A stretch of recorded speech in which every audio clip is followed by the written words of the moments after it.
Hello, my dear friends. Welcome to the channel. I'm so excited to be here today. And of course, I give you a warm welcome. And again, if this is your first time and you find value in this video, make sure you subscribe to the channel. That's the best way to support this show grow. All right. So, everybody in this life is constantly worried about something happening either in his or her personal life or about his community or about his nation, country, whatever. But I want to tell you one thing. We put a lot of time in worrying about the things, and we forget that these things happening around us, we are not responsible of responding to them. And we are not responsible on checking on them, how they're going, because again, we don't have the responsibility to solve or to control the situations. There's this very biblical message on why and how we should control our worries. Just one verse or two verses that are very important in understanding and controlling our worries in terms of knowing who is in control and where do we have the powers to control. Let me just dive into Psalm 18, verse 1 and 2. That's just enough. This is what it says. I love you, Lord, my strength. Verse 2. The Lord is my rock, my fortress, and my deliverer. My God is my rock, in whom I take refuge, my shield, and the horn of my salvation, my stronghold. So what does that mean? At first it says, I love you, Lord, my strength. That means the strength we have, the potential and the capacity we have is God that is working in us. So if you have the potentials, those are not your strength. That is God's strength. And I always tell you, the whole mission of human is to serve God's people and obey him so that he can be used to serve the people. You cannot be used to serve the people in a way that God wants if you don't obey him. I think this is where it lies a lot with people trying to find their vision and trying to find their whole purpose of their life, and they will be going astray because the first thing is to obey God. Maybe not God, but your creator. If you obey God, if you obey your creator, there is a lot in that. It means God will use the potential that he gave you in a correct way. So then that's where you start finding the clarity of where your impact is going to be. But in fact, before, if you're doing it randomly the way you want, that's when you start doing something and you'll be like, can I do this for my whole rest of my life? You find no. You're tempted to change because it is something nice. Many people love you to do it. But there is a time when you look at it, you'll be like, no. That's not what I'm called to do. So most of the time, people are just running astray from God because they are trying to do something that pleases them, not pleasing his people, God's people. And that will never give you peace. This is the time when you start doing something, you're very passionate about it. You do it for some time, and then you quit doing it, and then you go to another thing, you start doing it, then you fail. You be like, this doesn't also resonate with my values. Then you go away, you find something else. That's pretty much because you're not putting God's first and let him use you. And when God uses you, that's when you find your full mission and you start doing it, and you are always excited. You wake up very early in the morning. uh, in my case, I wake up 5 and maybe 4, 4:40, so to make sure that at 5 I'm just sitting here in the office. I have my list of to-do list. I just do it, and I'm the happiest person in the morning because I just love what I do. And when I wake up early, it's like, oh my God, thank you for giving me the strength so that I can be able to serve you. I thank you, Lord, for giving me the chance to have this another beautiful day. Then that means I want to do something beautiful that puts a smile to your people. So in that way, when you obey God, you understand like everything is in His control, and you have no problem because you understand this is not you. That is God doing it His way. And then I said like, this is how we put off worries. Why would I worry about things that I don't even control? Because the power and the potentials I have, that is God's potential in me. And He gave me the strength. That means He gave me enough strength to do what I need to do for His people. And when I say for His people, you don't have to be a preacher. You don't have to be a pastor. You don't have to be a social worker. You don't have to be, serving people directly. Whatever you were doing, if you're doing it with your whole heart, if that is God's calling, that is serving His people. I will give you an example. If you are a singer, you love music, and when you sing, people are happy and they gain hope and clarity for their life.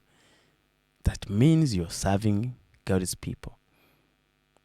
If you are a soldier, you protect the nation, you give peace to the community, you are serving God's people.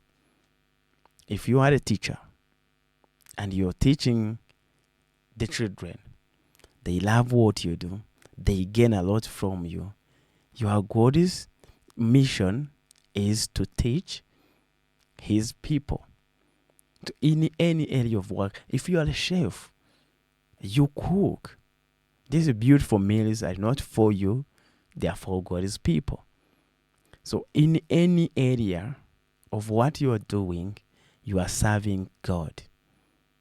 Can you imagine if you make a beautiful coffee and somebody comes and takes a cup of coffee and they feel elevated and they are ready for their work? That is serving people. So you are fulfilling the mission of God. And that is what you're called to do. When you are fully in that, oh my God, it's getting heated. That's when you realize that God is not just using you. He's using you to your full maximum capacity. That's when you know this is the true calling of my life. This is what I'm called to do. That's like when you understand that, that's when you know you're ready for something that you're doing. When you give the service and everybody, everyone is like, wow, this is the guy. You're serving His people. So I remember in my former job, I was doing well. I was happy. Probably everyone looked at me. I was like probably the happiest guy in the job. But I want to tell you the truth. There was a lot of other things that I was looking for. I was looking for clarity. I was looking for the best way to serve people.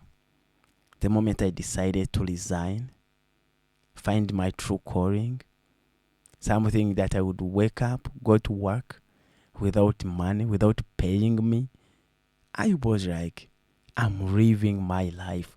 This is my life coming back to me. I was like, where and how? I was astray for years without concentrating on what God had given me. That's the true gift. And sometimes some people worry about the skills. Some people worry about the knowledge. I want to tell you, It's not about the knowledge. It's not about the skills. It's about the passion. If you are in your true calling, the passion you have will make you learn every skill you need to fulfill your mission. I remember one funny story of how we started at Share Love Rwanda. We did not have like everything that we needed. I remember where with my friend, my co-founder Jimmy, one thing that we did, and it was really helpful. We just sat and we were like, okay, now we've got this beautiful mission to help the children off the streets, take them to school, help their families to create the best environment for them. Now, how do we fulfill this? Well, do we have the skills? We don't. But we looked at our strength. What I told you, the strength of what God has given us. He took his way into finance, education programs, and I took my way to social media, tech, and fundraising. Everything started having clarity afterwards. I was like, after like 1 year, I was like, oh my God, something is happening. Something is going well. Kids are going to school. Sometimes I remember I would visit like a school and I'm in charge of making sure that these children are in school. And I look at myself, I'll be like, should I really represent this organization that is doing all these amazing things? But if you look at me, you don't feel like this guy is doing it. I remember many people missing communication with me because they would be waiting for someone else to come in and talk to them.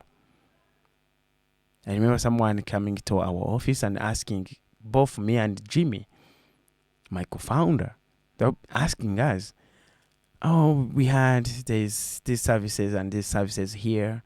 We are your neighbors. We want to know when your boss is going to be there. And that was very good to me. I was like, okay, now I don't have to answer any questions. So if you're here and you're looking for somebody else and somebody else does not even exist, so it's pretty much easy. Okay, we'll let you know. Maybe come next time. We don't know when they are coming. Like, it would be easy for us to answer the questions. But I believe like that was in God's protection, because we could not be able to help everybody, but what we had the capacity of, that's what we were doing. But it was the easy way. So I want to tell you, if you are following your God's mission, just to know that He will find a way for you to gain the skills. He will find a way for you to be protected, so that you are continuing to create that impact. So when we say that God is my rock, a rock.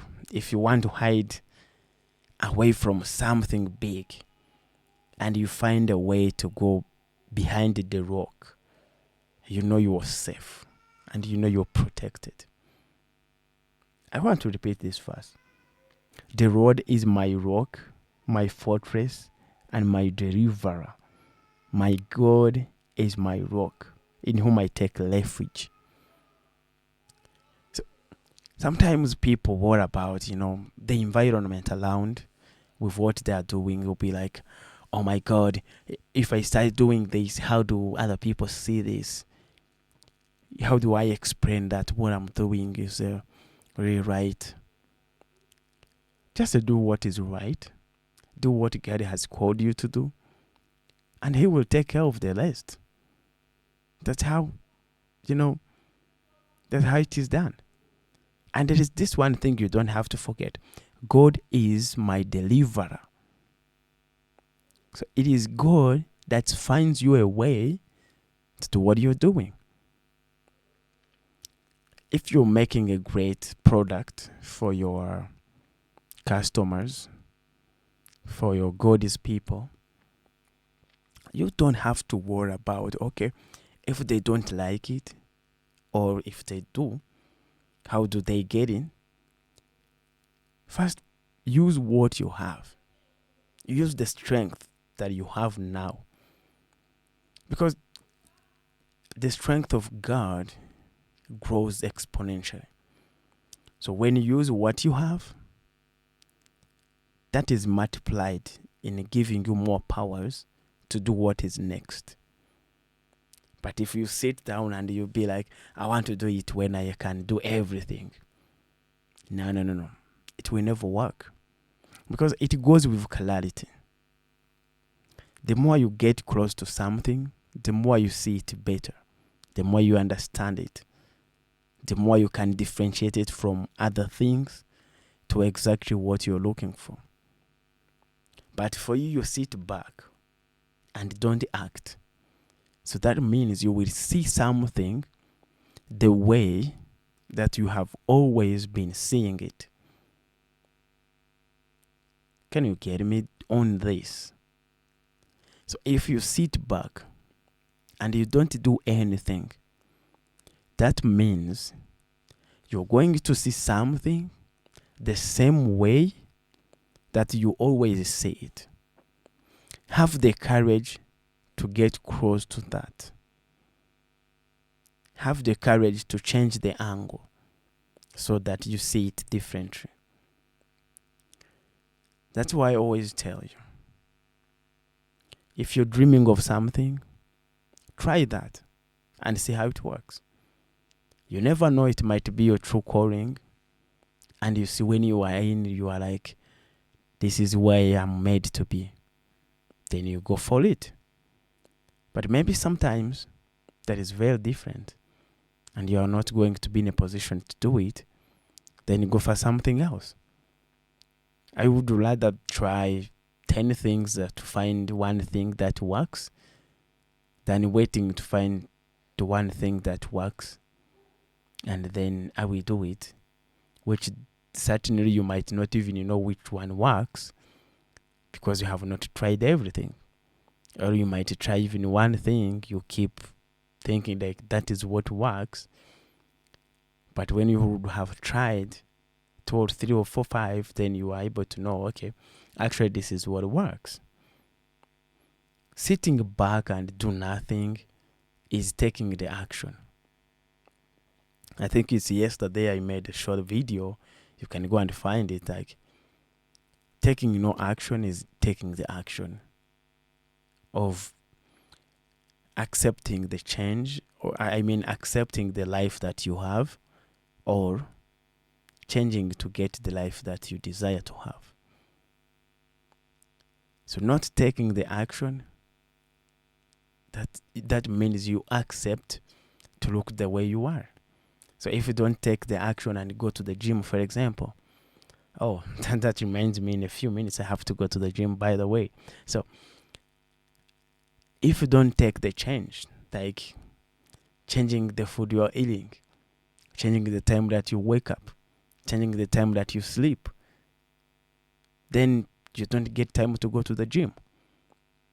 That means you accepted to look the way you look.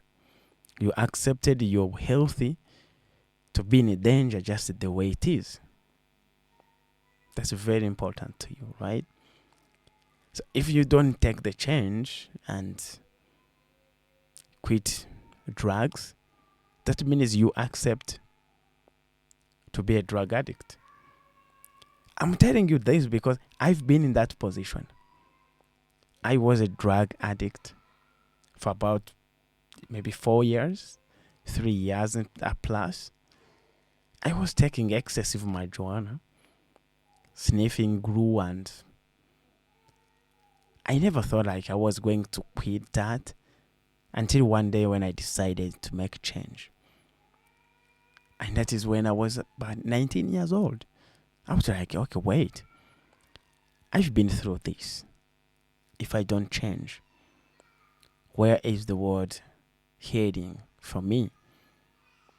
And it was a time when I started realizing actually I can be a better version of myself because I was going to school, I was like, okay, that's a new version of myself. There is no way that I will have this and this at the same time. Oh, that takes me to another verse. I'm not sure where this verse is written, but it's the verse in the Bible that says you can't serve two kings. Eh? You cannot be a good student at the same time become a drug addict. So I knew exactly making that decision was giving me another sense of feeling who I was than just a feeling who I was because of the drugs. So I was the person I was the drugs person before I stopped. Then when I stopped, I started knowing, oh, that is who I was. And I decided to do sports so that I get enough time to reflect. It was a time that I was not good at making friends, and I was not even the same category of my high school students, like my classmates. I was totally different, and choosing to run every morning gave me the sense of understanding that life is much more possible. Life is much more important when you take care of yourself, when you learn how to talk to yourself.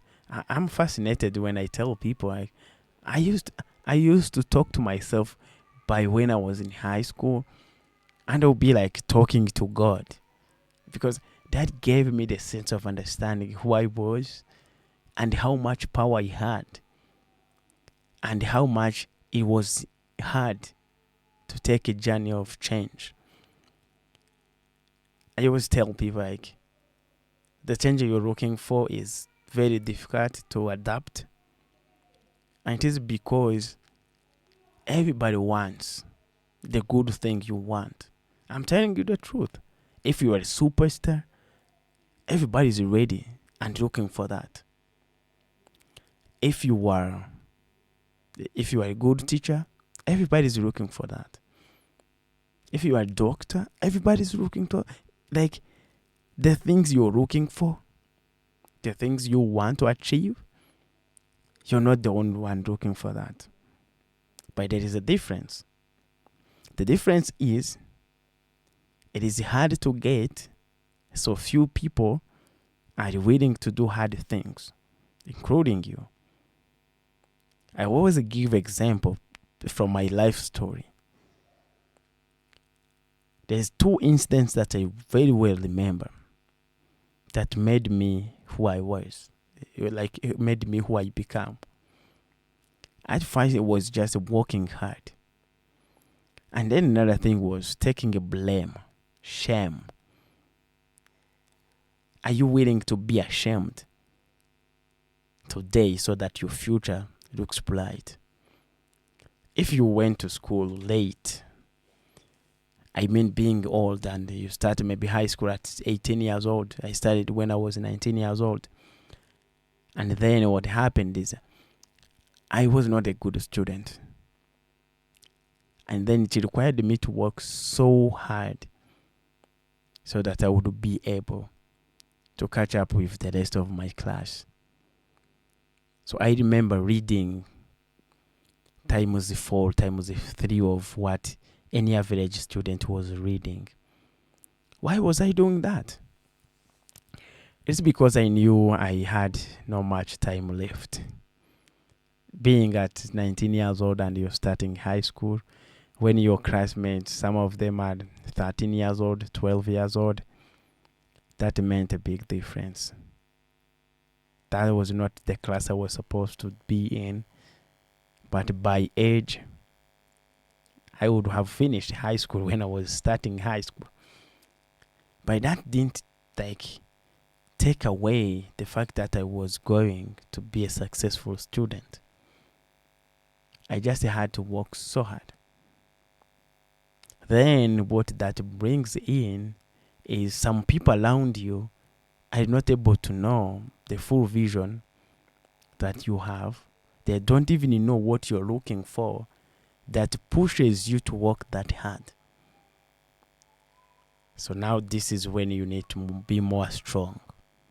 This is where you need to be stronger than ever.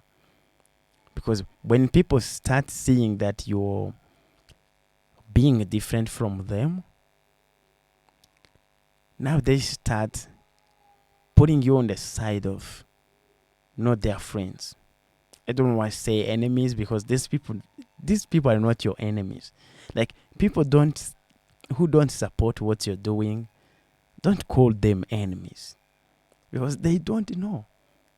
You have a very big, bright future ahead of you.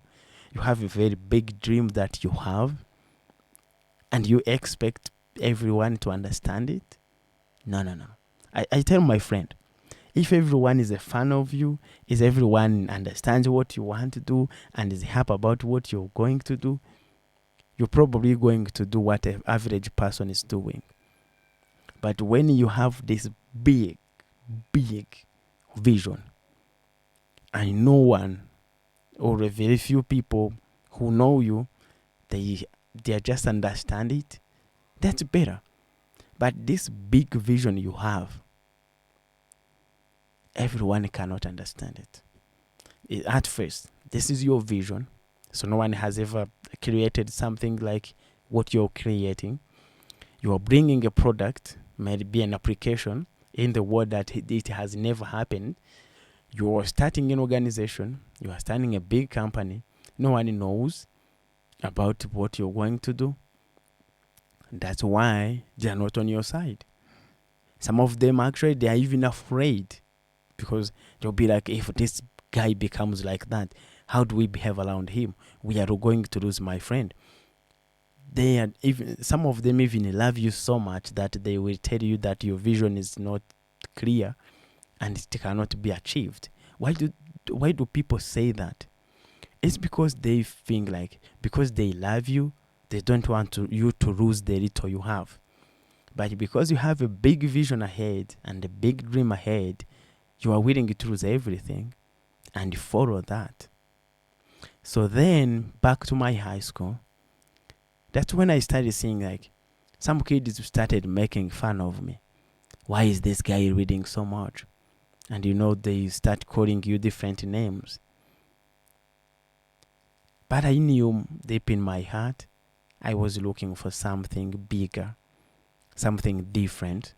So I had to decide. I was like, okay, now I know. Nan is my friend, and now it's on my own.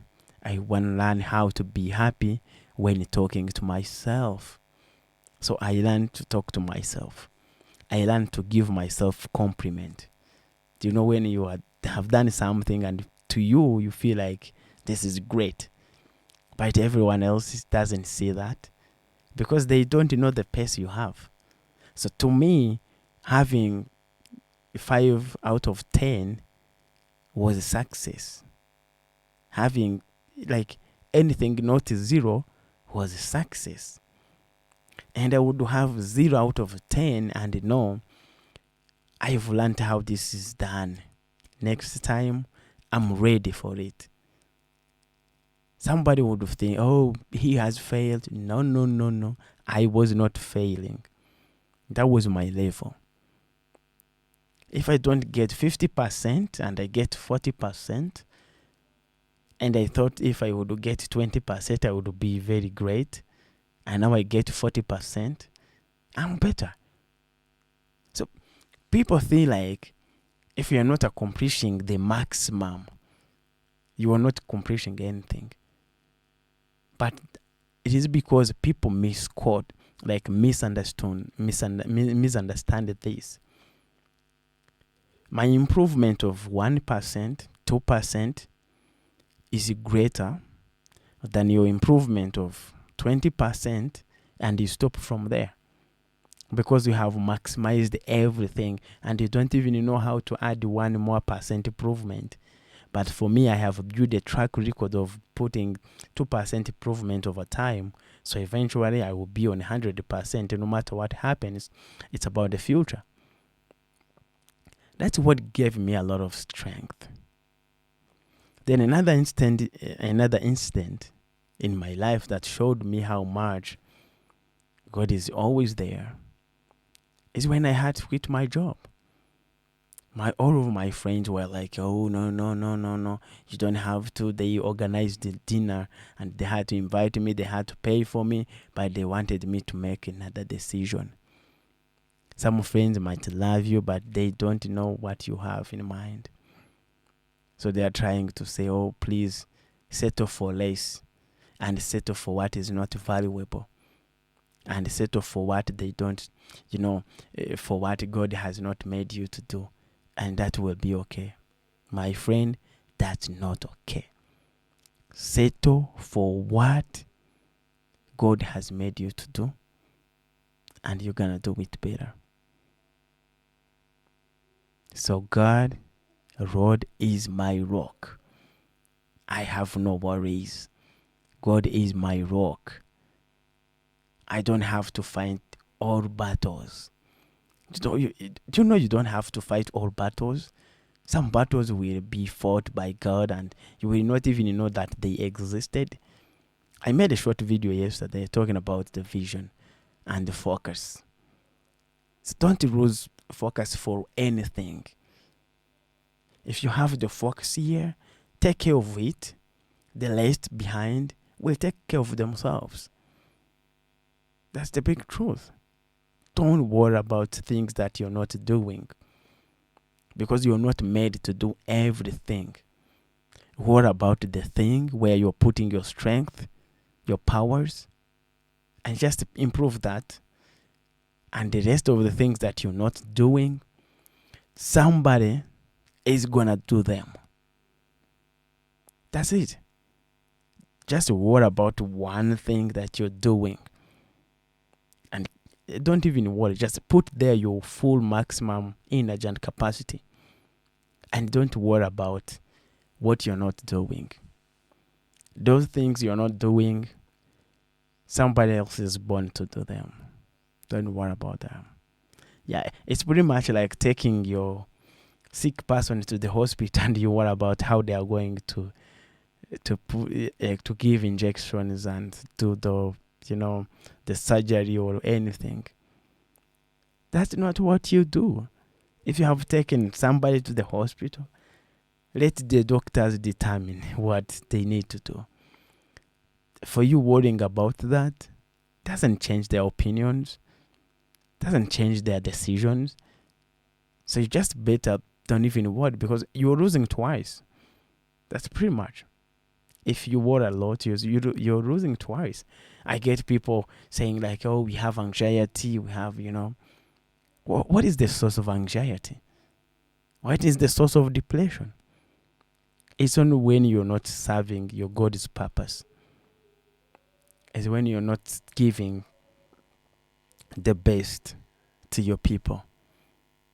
That is when God's purpose is lost. And you started doing anything, like everything you do, it doesn't give you peace of the heart, of the mind. Why? Because it is not aligned with God's purpose for your life. If you want to fight depression, if you want to fight anxiety, it is not going to the hospital. It's not taking the pills. Now step back and see what is valuable in your life and start doing it. When you start from there, you are going to get everything right. Even if something goes wrong, you want to blame yourself. But depression is when you know how something should have been and it didn't become like that, and you start feeling worthless. That's what happens.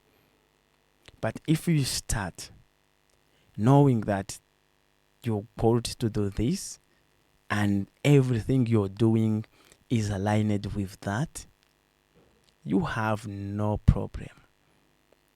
Anxiety comes in when you know, oh my God, it is not going to be like that. It's going to be different. It's going to be different.